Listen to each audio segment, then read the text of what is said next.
தமிழ்நாட்டு உரிமைகளுக்காக பாஜக கிட்ட குரல் கொடுக்க வக்கீலாத பழனிசாமி என்னை பார்த்து கேட்டு இருக்கிறார். நான் கார்ல போகும்போது கிரிக்கெட் பார்த்தது தப்பா? பழனிசாமி அவர்கள கார்ல போகும்போது கர்ச்சி வச்சுக்கிட்டு முகத்தை மூடிக்கிட்டு போனீங்களா, அதுதான் கேவலம்.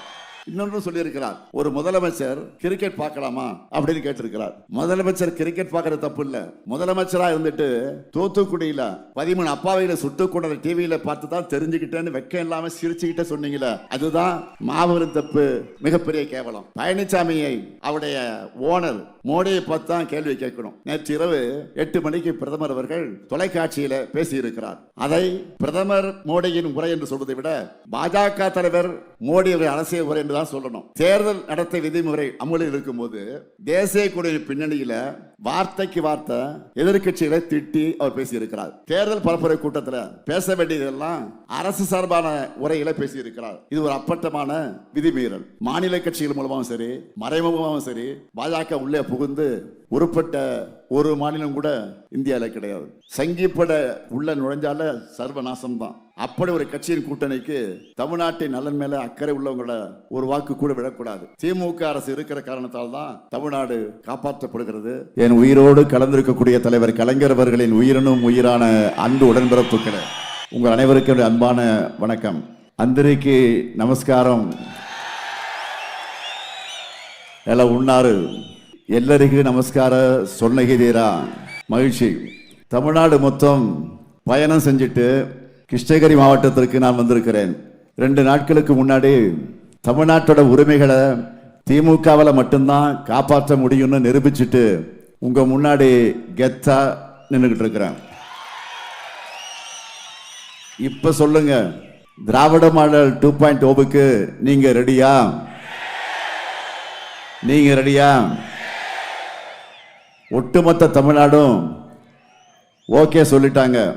கிருஷ்ணகிரி ரெடியா? ரெடியா? நன்றி. காங்கிரஸ் கட்சியினுடைய தேசிய தலைவர் மரியாதைக்குரிய மல்லிகார்ஜுன் கார்கே அவர்கள் வந்திருக்கார்.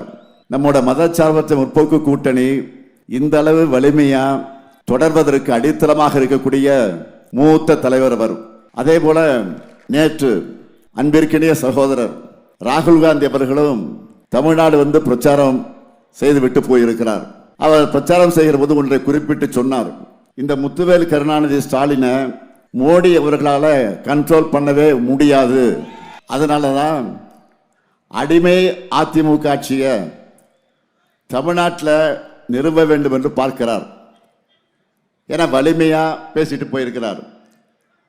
நான் கோவையில் பரப்புரைக்கு போனப்போ நம்முடைய சகோதரர் ராகுல் அவர்கள் திருவள்ளூர் பகுதிக்கும் டெல்டா மாவட்டத்துக்கும் வந்திருந்தார்.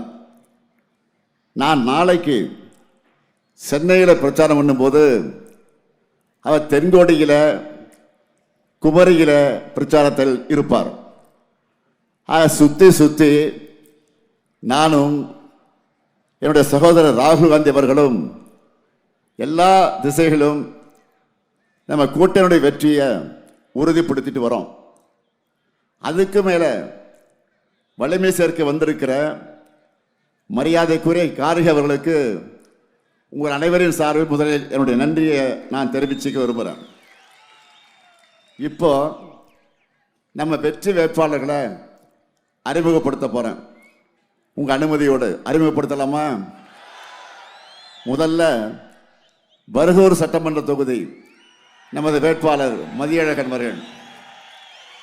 ஊர்காவல் படையில் மண்டல கமாண்டராக இருந்தவர், மாநில விவசாய அணியினுடைய துணைத் தலைவராக இருந்து மாவட்ட கழக செயலாளராக உயர்ந்தவர். மீண்டும் அவருக்கு உதயசூரன் சின்னத்தில் ஆதரவு தரணும். அடுத்து ஓசூர் சட்டமன்ற தொகுதியினுடைய வேட்பாளர் எஸ்.ஏ. சத்யா அவர்கள்.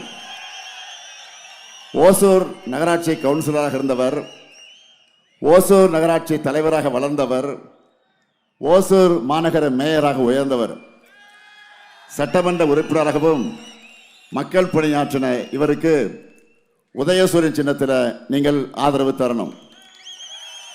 அடுத்து கிருஷ்ணகிரி சட்டமன்ற தொகுதி நம்முடைய வெல்லும் வேட்பாளர் காங்கிரஸ் கட்சியை சார்ந்த மதிப்பிற்குரிய டாக்டர் செல்லகுமார் அவர்கள் 2 முறை சட்டமன்ற உறுப்பினராக இருந்த அனுபவம் கொண்டவர்.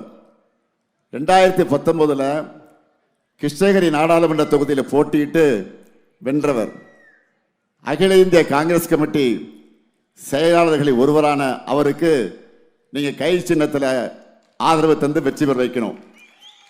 அடுத்து தளி சட்டமன்ற தொகுதியுடைய வேட்பாளர் இந்திய கம்யூனிஸ்ட் கட்சியை சார்ந்த டி.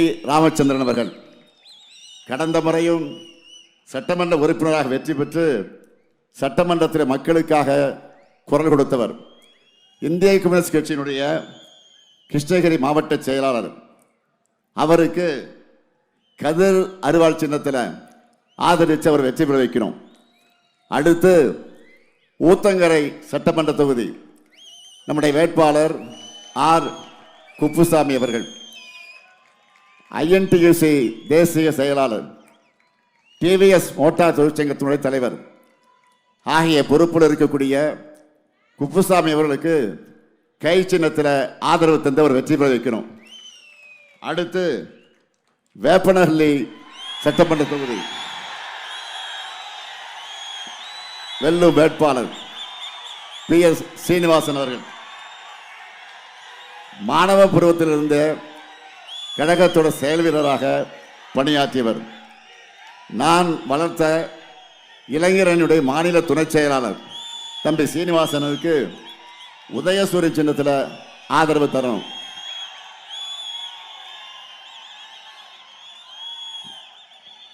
மண்டல பொறுப்பாளர் சக்கரபாணி, மாவட்ட செயலாளர்கள் தளிப்பிரகாஷ், மதியழகன், இவங்க 3 பேரும் கிருஷ்ணகிரியினுடைய முழுமையான வெற்றி உறுதின்னு என்கிட்ட சொல்லிட்டாங்க. இப்போ நீங்க சொல்லுங்க, இவங்களுடைய வெற்றி உறுதியா? உறுதியா? உறுதியா? நன்றி. வேட்பாளர்கள் இப்போ உட்காரலாம். உங்க சீட்டு கன்ஃபார்ம் ஆயிடுச்சு. அதுக்குரிய காங்கிரஸ் கட்சி தலைவர் கார்கே அவர்கள் அவசரமாக புறப்பட வேண்டியிருக்கிற காரணத்தால் அவர் அனுமதி கேட்டு செய்தி அனுப்பியிருக்கிறார். அவர் தயவு செய்து போவதற்கு நாமெல்லாம் அனுமதிக்க வேண்டும் என்று கேட்டு அவருக்கு மகிழ்ச்சியோடு நான் வழி அனுப்பி வைப்போம் என்று கேட்டுக்கொள்கிறேன்.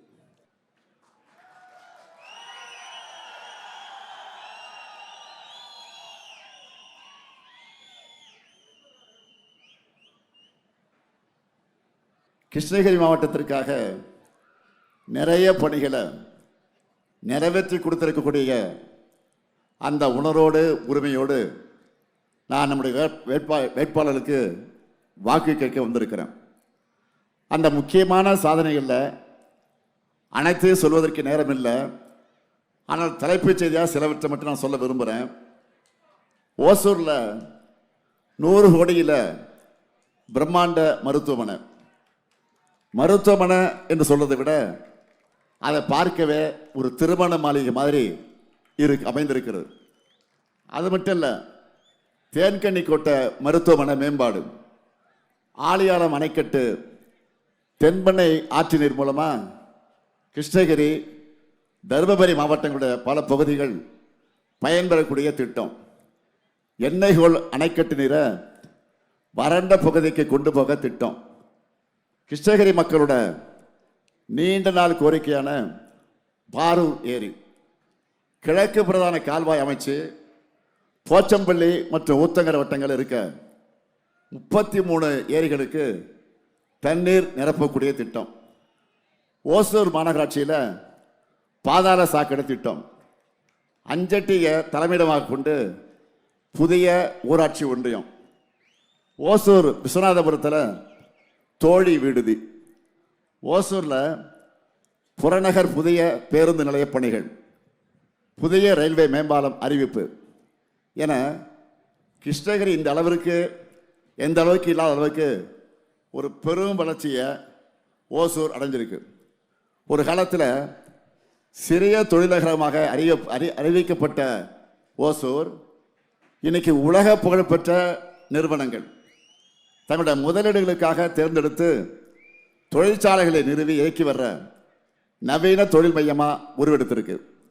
சூளகிரி, பர்கூர், குருபரப்பள்ளியில் தொழில் பூங்காக்களை சிப்காட் நிறுவனம் நிறுவியிருக்கு. இன்னும் குறிப்பாக சொல்லணும்னா ஓசூர் சிப்காட்டில் ஐநாக்ஸ் திரவ ஆக்சிஜன் உற்பத்தியாளர், டாடா எலக்ட்ரானிக்ஸ் நிறுவ உற்பத்தி தொழிற்சாலை விரிவாக்கம், ஓசூரில் எல்காட் அசன்ட் நிறுவன உற்பத்தி திட்டம், 7000 நபர்களுக்கு வேலை வாய்ப்பு அளிக்கக்கூடிய வகையில் சூளகிரி சிப்காட்டில் வான்வெளி மற்றும் பாதுகாப்பு உற்பத்தி, விமான இயந்திரங்கள், கேர்பாஸ் பாகங்கள் இதெல்லாம் உற்பத்தி செய்வதற்கு ஒப்பந்தம் மேற்கொள்ளப்பட்டிருக்கு. இதுக்காக தான் ஓசூரில் பன்னாட்டு விமானம் அமைக்கணும்னு நாம் கோரிக்கை வைக்கிறோம். ஆனால் ஒன்றிய பாஜக அரசு இதுக்கு மறுப்பு தெரிவிக்கிறாங்க. ஓசூர் வளர்ச்சிக்கு இதை விட துரோகம் இருக்க முடியுமா? தமிழ்நாட்டில் இருக்கிற தொழிற்சாலைகளோட எண்ணிக்கை சமீபத்தில் 40,000 தாண்டி இருக்கு. இந்தியாவோட வளர்ச்சியிலேயே தமிழ்நாடு முக்கிய பங்கு வகிக்குது. இப்படிப்பட்ட தமிழ்நாட்டு வளர்ச்சியை பொறாமை எண்ணத்தோட பாஜக தடுக்க பார்க்குது. இதை கூட தட்டி கேட்க முடியாமல் பழனிசாமி இருக்கிறார். வாக்கு கேட்டு அவங்க வந்தா நீங்கள் முகத்துக்கு நேராக அவங்க முகத்துக்கு நேராக இந்த கேள்வியை கேளுங்க. முதலமைச்சர் சொல்றது உண்மையா இல்லையான்னு கேளுங்க. தமிழ்நாட்டு உரிமைகளுக்காக பாஜக கிட்ட குரல் கொடுக்க வக்கீலாத பழனிசாமி என்னை பார்த்து கேட்டு இருக்கிறார். நான் காரில் போகும்போது கிரிக்கெட் பார்த்தது தப்பான். பழனிசாமி அவர்களை காரில் போகும்போது கர்ச்சி வச்சுக்கிட்ட முகத்தை மூடிக்கிட்டு போனீங்களே, அதுதான் கேவலம். இன்னொன்று சொல்லியிருக்கிறார், ஒரு முதலமைச்சர் கிரிக்கெட் பார்க்கலாமா அப்படின்னு கேட்டிருக்கிறார். முதலமைச்சர் கிரிக்கெட் பார்க்கறது தப்பு இல்லை. முதலமைச்சராக இருந்துட்டு தூத்துக்குடியில் 13 அப்பாவையில் சுட்டு கொண்ட டிவியில் பார்த்து தான் தெரிஞ்சுக்கிட்டேன்னு வெக்கம் இல்லாமல் சிரிச்சுக்கிட்டே சொன்னீங்களே, அதுதான் மாபெரும் தப்பு, மிகப்பெரிய கேவலம். பழனிசாமியை அவருடைய ஓனர் மோடியை பார்த்து தான் கேள்வி கேட்கணும். நேற்று இரவு 8 மணிக்கு பிரதமர் அவர்கள் தொலைக்காட்சியில் பேசியிருக்கிறார். அதை பிரதமர் மோடியின் உரை என்று சொல்வதை விட பாஜக தலைவர் மோடி அவர்கள் அரசியல் உரை என்று தான் சொல்லணும். தேர்தல் நடத்தை விதிமுறை அமலில் இருக்கும்போது தேசிய கொடியின் பின்னணியில் வார்த்தைக்கு வார்த்தை எதிர்கட்சிகளை திட்டி அவர் பேசியிருக்கிறார். தேர்தல் பரப்புரை கூட்டத்தில் பேச வேண்டியதெல்லாம் அரசு சார்பான உரைகளை பேசியிருக்கிறார். இது ஒரு அப்பட்டமான விதிமீறல். டீலிமிட்டேஷன் விவகாரத்தில், சட்ட விவகாரத்தில் நாடாளுமன்றத்தில் முதல் முறையாக தோல்வி அடைஞ்ச பதட்டத்தில் அவர் இப்படியெல்லாம் பேசிக்கிட்டு இருக்கிறார். தேர்தலுக்கு நடுவில் இந்த கருப்பு சட்டத்தை கொண்டு வந்தால் நாம் அசால்ட்டாக விட்டுருவோம்னு நினைச்சார். ஆனால் அப்படியே உல்டாவாக நடந்துருச்சு. தென் மாநில மக்கள் கொதிச்சு போயிருந்தாங்க. அவர் கூட்டணிக்கு படுதோல்வி உறுதியாகியிருக்கு. அதனால் டேமேஜ் கண்ட்ரோல் செய்ய இப்போ என்ன முயற்சி பண்ணுறார்? மகளிர் இடஒதுக்கீட்டை எதிர்கட்சிகள் தடுக்கிறாங்கன்னு சொல்லி அப்படிப்பட்ட அபாண்டத்தை அவர் செய்து கொண்டிருக்கிறார். இதுவும் வேலைக்கு ஆகலை. தேர்தல் நேரத்தில் அவர் நம்ம மேலே ஏவ நினைச்ச அஸ்திரம் இப்போ பூமாரம் வாங்கி அவருக்கே வினையாயிடுச்சு, முதலுக்கே மோசமாயிடுச்சு. மோடி அவர்களே, it's a too late. April 17ஆம் தேதியோட என்டிஏ கூட்டணியோட சாப்டர் க்ளோஸ் ஆக போகுது. பாஜக கூட்டணிக்கு மெஜாரிட்டி இருக்கிற நாடாளுமன்றத்திலேயே என்டிஏ கூட்டணியை நிலைகுலியும் வச்சிருக்கிறோம். அப்போ பாஜகவுக்கு அட்ரஸே இல்லாத தமிழ்நாட்டில் என்ன நிலைமை ஆகணும் மட்டும் கொஞ்சம் எண்ணி பாருங்க. தமிழ்நாடு முழுக்க மக்களை பார்த்து சந்திச்சுட்டு தான் நான் தெளிவாக சொல்கிறேன். திராவிட மாடல் அரசினுடைய திட்டங்கள் எல்லா ஊர்லேயும் இன்றைக்கு செம்ம ரீச் ஆகிருக்கு. நான் எந்த வீட்டுக்கு போனாலும் அங்கே பயனாளிகள் இருக்காங்க. நான் பெருமையோடு சொல்கிறேன், இந்த அரசு குழந்தைகள் முதல் முதியவர்கள் வர அனைவருக்குமான நலத்திட்டங்கள் எல்லாம் செஞ்சுக்கிட்டு இருக்கு. எப்படி இதை சொல்கிறேன் என்பதற்கு சில முக்கியமான திட்டங்களை சொல்கிறேன். ஒரு குழந்தை பிறக்கிறதுக்கு முன்னாடியே நம்ம அரசில் பாதுகாப்பான பிரசவம், மகப்பேறு நிதி உதவி திட்டம், ஊட்டச்சத்து பெட்டகம் இதெல்லாம் வழங்குகிறோம். 6 வயசில் இருந்து ஊட்டச்சத்தை உறுதி செய் திட்டம், பள்ளிக்கு வந்ததும் காலை உணவு திட்டம், அதையும் இனி 8ஆம் வகுப்பு வரை விரிவுபடுத்த போகிறோம். பெற்றோரை இழந்த குழந்தைகளுக்கு எங்களுடைய ஆதரவு கரம் இருக்குன்னு சொல்லி உதவித்தொகை, படிக்க வைக்க அன்பு கரங்கள் திட்டம், அதே போல் தரமான பள்ளி கல்விக்காக எல்லா அரசு பள்ளிகள்லையும் ஸ்மார்ட் வகுப்பறைகள், எல்லா மாவட்டங்களையும் உண்டு உறவிட வசதிகள் கொண்ட அரசு மாதிரி பள்ளிகள், தகைசால் பள்ளிகள், பள்ளியுடைய உட்கட்டமைப்பை வலுப்படுத்த பேராசிரியர் அன்பழகனார் பள்ளி மேம்பாட்டு திட்டம், அரசு பள்ளி குழந்தைகளை வெளிநாட்டுக்கு சுற்றுலா அழைச்சிட்டு போகிறோம். இப்படி இவங்க பள்ளி கல்வியை முடித்ததும் நான் முதல்ல கல்லூரி கனவு, உயர்வுக்கு படி இந்த திட்டங்கள் மூலமாக கல்விக்கு வழிகாட்டுறோம். அது மட்டுமா, கல்லூரியில் படிக்க புதுமை பெண், தமிழ் புது திட்டங்களில் மாதம் 1000 ரூபாய் ஊக்கத்தொகை. அடுத்து அமையவிருக்கக்கூடிய ஆட்சியில் அதையே உயர்த்தி 1500 ரூபாயாக உயர்த்த போகிறோம். கல்லூரியில் படிக்கும் போதே நான் முதல்ல திறன் பயிற்சி தரோம். அதோட கல்லூரியில் படிக்கிற மாணவர்களுக்கு 10 லட்சம் லேப்டாப் கணிகளை வழங்கி உலகம் உங்கள் கையில் திட்டம். உறுதியாக சொல்கிறேன், அடுத்த 5 வருஷத்தில் மேலும் 35 லட்சம் பேருக்கு அந்த லேப்டாப்களை வழங்க போகிறோம். உயர் படிப்புகளை படிக்க வெளிநாடுகளுக்கு போகணும்னு ஆசைப்பட்டால் எல்லா செலவையும் அம்பேத்கர் அயலக கல்வி திட்டம், பெருந்தலைவர் காமராஜர் கல்லூரி மேம்பாட்டு திட்டம், தொழில் தொடங்கணுமா ஸ்டார்ட் அப் தமிழ்நாடு இருக்குது, சொந்தமாக நிறுவனங்களை வச்சிருக்கீங்களா, போட்டித் தேர்வுகளுக்கு தயாராகணுமா முதல்வர் படைப்பகங்கள் இருக்குது, ஆதிதிராவிட மக்களுக்கு அம்பேத்கர் தொழில் முன்னோடி உள்ளிட்ட எண்ணற்ற திட்டங்கள், விளையாட்டுத் துறையில் ஆர்வமா 141 தொகுதிகளில் மினி ஸ்டேடியம், விரைவில் எல்லா தொகுதியும் வரப்போகுது. எல்லா மண்டலத்திலையும் ஒலிம்பிக் அகாடமி அமைச்சிட்டு இருக்கிறோம். சென்னையில் பிரம்மாண்ட விளையாட்டு நகரம் வரப்போகுது. தேசிய அளவிலான போட்டிகளில் பதக்கம் வென்றா அரசு வேலை தரப்போகிறோம். இவ்வளவும் இளைஞர்களுக்காக செய்யப்படுது. அதே போல் உடல் நலனுக்காக மக்களை தேடி மருத்துவம் திட்டம், வீடு தேடி வந்து சிகிச்சை அளிக்கிறாங்க. பெண்களுக்கு கட்டணமெல்லாம் விடியல் பெருந்து திட்டம், மாவட்டந்தோறும் தோழி விடுதிகள், அரசு பணிகளில் பெண்களுக்கு 40 விழுக்காடு இடஒதுக்கீடு, மாதம் 1000 ரூபாய் கலைஞர் மகளிர் உரிமை தொகை. அதுவும் நம்ம ஆட்சிக்கு வந்தோன்னே எவ்வளோ உயரப்போகுது, 2000 உயரப்போகுது. இப்படி பல பெண்களுக்காக பல திட்டங்கள். வீடற்ற ஏழையா கலைஞர் கனவு இல்லம் திட்டத்தில் வீடுகள் கட்டித்தரப்படுது. அடுத்த 5 வருஷத்தில் 10 லட்சம் வீடுகளை கட்டித்தர போகிறோம். 23 லட்சம் பேருக்கு கடந்த 5 வருஷத்தில் வீட்டு மனை பட்டா வழங்கியிருக்கிறோம். அரசு சேவைகள் மக்களை தேடி செல்ல மக்களுடன் முதல்வர், உங்களுடன் ஸ்டாலின், 4000 கோயில்களுக்கு குடமுழுக்குகள், மாற்றுத்திறனாளிகளா இந்தியாவிலேயே முதல் முறையாக உள்ளாட்சி அமைப்புகளில் இடஒதுக்கீடு, விடுதிகள், சேவை மையங்கள், வயசானவங்களா தாய்மானவ திட்டத்தில் வீடு தேடி ரேஷன் பொருட்கள் வருது. முதியவர்களை பார்த்துக்க அன்பு சோலை இல்லங்களை திறந்திருக்கிறோம்.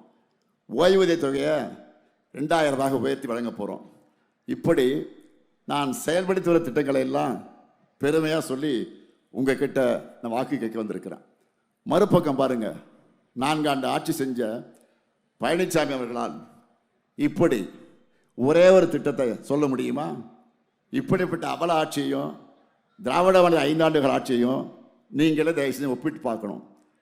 அடுத்து நம்ம சூப்பர் ஸ்டார் தேர்தல் அறிக்கை, அந்த அறிக்கையை பார்ப்போமா? நீ படிச்சிருப்பீன்னு நினைக்கிறேன். இதுதான் தேர்தல் அறிக்கை. முதல் தலைப்பாக என்ன வந்திருக்கு? இல்லத்தரசி திட்டம். இந்த அறிவிப்பு ஒன்று பார்த்துட்டு நம்ம எதிரிகள்லாம் கதறிட்டு இருக்காங்க. இப்போ இல்லத்தரசி திட்டத்தில் கூப்பன் தர போகிறோம். கூப்பன் எவ்வளவு? கூப்பன் எவ்வளவு? இந்த கூப்பனை வச்சு என்னென்ன வாங்கலாம்? Washing machine, fridge, TV, grinder, mixie, microwave அவன், இண்டக்ஷன் ஸ்டவ். இப்படி எந்த பொருளையும் வாங்கிக்கலாம். அரசினுடைய அனைத்து உதவித்தொகைகளும் சுமார் 2 மடங்கு உயர்ந்திருக்கு. பால் கொள்முதல் விலை லிட்டர் ஒன்றுக்கு 5 ரூபாய் உயர்த்தி வழங்கப்படும். தொழிற்சாலைகள் அதிகமாக இருக்கக்கூடிய இந்த ஓசூர் போன்ற நகரங்களில் பெண்கள் வேலைக்கு செல்வதை எளிதாக்க 1000 குழந்தைகள் காப்பகங்களை உருவாக்க போகிறோம். தமிழ்நாடு ஏஐ மிஷன் 2.0 செயல்படுத்தப்படும். கிருஷ்ணகிரியில் வேளாண் தொழில் பூங்கா அமைக்கப்படும். கிருஷ்ணகிரி மாம்பழத்துக்கு பிராண்டிங் செய்து சந்தைப்படுத்தப்படும். நான் முதல் திட்டத்தில் ஓசூர் பகுதி இளைஞர்கள் 1,00,000 பேருக்கு மின் வாகனம், மின் சாதன உற்பத்தி சார்ந்த திறன் பயிற்சிகள் வழங்கப்படும். இப்படிப்பட்ட வளர்ச்சிக்கான சாதனை ஆட்சி தொடர நம்ம கூட்டணிக்கு நீங்கள் வாக்களிக்கணும். நல்லா புரிஞ்சுக்கிங்க, நாம் போராடுறது ஏதோ திராவிட முன்னேற்ற கழகத்தினுடைய வெற்றிக்காக மட்டும் இல்லை, அல்லது ஒரு கூட்டணியுடைய வெற்றிக்காக மட்டுமல்ல. பெருமையோடு சொல்கிறேன், உறுதியோடு சொல்கிறேன், நம்முடைய தமிழ்நாட்டினுடைய ஒட்டுமொத்த வெற்றிக்காக நாம் போராடுகிறோம். நாடாளுமன்ற தேர்தலில் 40க்கு 40 வெற்றியை கொடுத்தீங்க. அதை வச்சு என்ன பண்ண முடியும் நம்ம எம்பிக்கள் அப்படின்னு கேட்டாங்க. நாட்டு கேஸ் கேட்டாங்க. நிரூபிச்சு காமிச்சிட்டு மாநிலத்துக்கு 40 வச்சு என்ன பண்ணோம்? அப்படி அதனால தான் சட்டமன்ற தேர்தலையும் அப்படி ஒரு முழு வெற்றிக்கான நீங்கள் நான் சாதிக்கக்கூடிய அளவுக்கு, அந்த வெற்றி தேடித்தரக்கூடிய அளவுக்கு நீங்கள் தர வேண்டும். அந்த வெற்றிக்காகத்தான் நான் என்னுடைய சக்திக்கு மீறி பிரச்சாரம் பண்ணுறேன். 200 தொகுதிகளுக்கு மேலே வெற்றி பெற்றால்தான் தமிழ்நாட்டை சுற்றி சுற்றி வர்ற ஆபத்துக்களிலிருந்து பாதுகாக்க முடியும். பாஜக உள்ளே வந்துடும் என்று சொல்கிறது ஏதோ பேச்சுக்கு சொல்கிறதில்ல. திமுக தலைமையிலான மதச்சார்பற்ற முற்போக்கு கூட்டணியை தவிர்த்து வேறு யாருக்கு வாக்களித்தாலும் அது நேரடியாக பாஜகவுக்கு போடுகிற வாக்கு தான். தப்பி தவிர அவங்க வந்தால் நான் இவ்வளவு நேரம் தொண்டை வலிக்க பட்டியல் போட்டு சாதனை திட்டங்கள் எல்லாம் சொன்னேங்க, அதெல்லாம் நிறுத்திடுவாங்க. தமிழ்நாடு முழுக்க மதக்கலவரம் பண்ணுறது மட்டும்தான் காலங்காலமாக அவங்களுடைய ஒரே அஜெண்டாவாக இருக்குது. தஞ்சாவூர்லேயும் மதுரையிலையும் அதை ஆரம்பிச்சுட்டாங்க. கண்கூடாக பார்த்தோம். இப்படிப்பட்டவங்கிட்ட அந்த ஆட்சி போனால் என்ன நடக்கும்னு நாம் கற்பனை பண்ணியெல்லாம் பார்க்க முடியாத அவசியமே இல்லை. உத்தரப்பிரதேசம், பீகார், மணிப்பூர் என கண்ணு முன்னாலேயே நிறைய எடுத்துக்காட்டுகள் இருக்குது. நேரடியாகவும் சரி, மாநில கட்சிகள் மூலமாகவும் சரி, மறைமுகமாகவும் சரி, பாஜக உள்ளே புகுந்து உருப்பட்ட ஒரு மாநிலம் கூட இந்தியாவில் கிடையாது. சங்கிப்பட உள்ள நுழைஞ்சால சர்வநாசம்தான். அப்படி ஒரு கட்சியின் கூட்டணிக்கு தமிழ்நாட்டின் நலன் மேலே அக்கறை உள்ளவங்கள ஒரு வாக்கு கூட விடக்கூடாது. திமுக அரசு இருக்கிற காரணத்தால் தான் தமிழ்நாடு காப்பாற்றப்படுகிறது. திமுக அரசு இருப்பதால் மட்டுமே தமிழ்நாடு காப்பாற்றப்படுகிறது. தமிழ்நாட்டுக்குள்ளே இருக்கக்கூடிய கட்சிக்குள்ளே எத்தனையோ கருத்து வேறுபாடுகள், கொள்கை வித்தியாசங்கள் இருக்கலாம். ஆனால் எந்த கட்சியையும் மக்களை பிரித்து வன்முறை தூண்டிவிட்டு அதில் குளிர் காய மாட்டாங்க. ஆனால் பாஜக அப்படி இல்லை. பாஜக என்பது ஒரு அழிவு சக்தி. அதை உள்ளே விட்டால் நம்ம மாநிலமும் இருக்காது, மாநில கட்சிகளும் இருக்காது. என்டிஏ என்பது தமிழ்நாட்டை மதத்தாலே துண்டாடும், இந்தியை திணிக்கும். தொகுதி மறுவரையால் தமிழ்நாட்டு மக்களை அதிகாரமற்ற அகதிகளாக ஆக்குவார்கள். ஜம்மு காஷ்மீர் போல, புதுச்சேரி போல யூனியன் பிரதேசமாக்கி அராஜகம் செய்யும். அதனால தான் சொல்கிறேன், தமிழ்நாடு வெர்சஸ் என்டிஏ எனும் இந்த ஜனநாயக போரில் தனிப்பட்ட அரசியல் விருப்பு வெறுப்புகளுக்கெல்லாம் அப்பாற்பட்டு நம்முடைய தாய் தமிழ்நாட்டை காக்க மேடையில் இருக்கக்கூடிய வேட்பாளர் அத்தனை பேருக்கும் அவர்களுக்கு உரிய நம்ம சின்னங்களில் மதச்சார்பற்ற முற்போக்கு கூட்டணியைத்தான் ஆதரிக்கணும். நாடு வளம் பெற, நல்லாட்சி தொடர்ந்திட, தமிழ்நாடாக என்றும் இருக்க ஆதரிப்பேர் முற்போக்கு கூட்டணியை. தமிழ்நாடு வெல்லட்டும், தமிழ்நாடு வெல்லட்டும், தமிழ்நாடு வெல்லட்டும். நன்றி, வணக்கம்.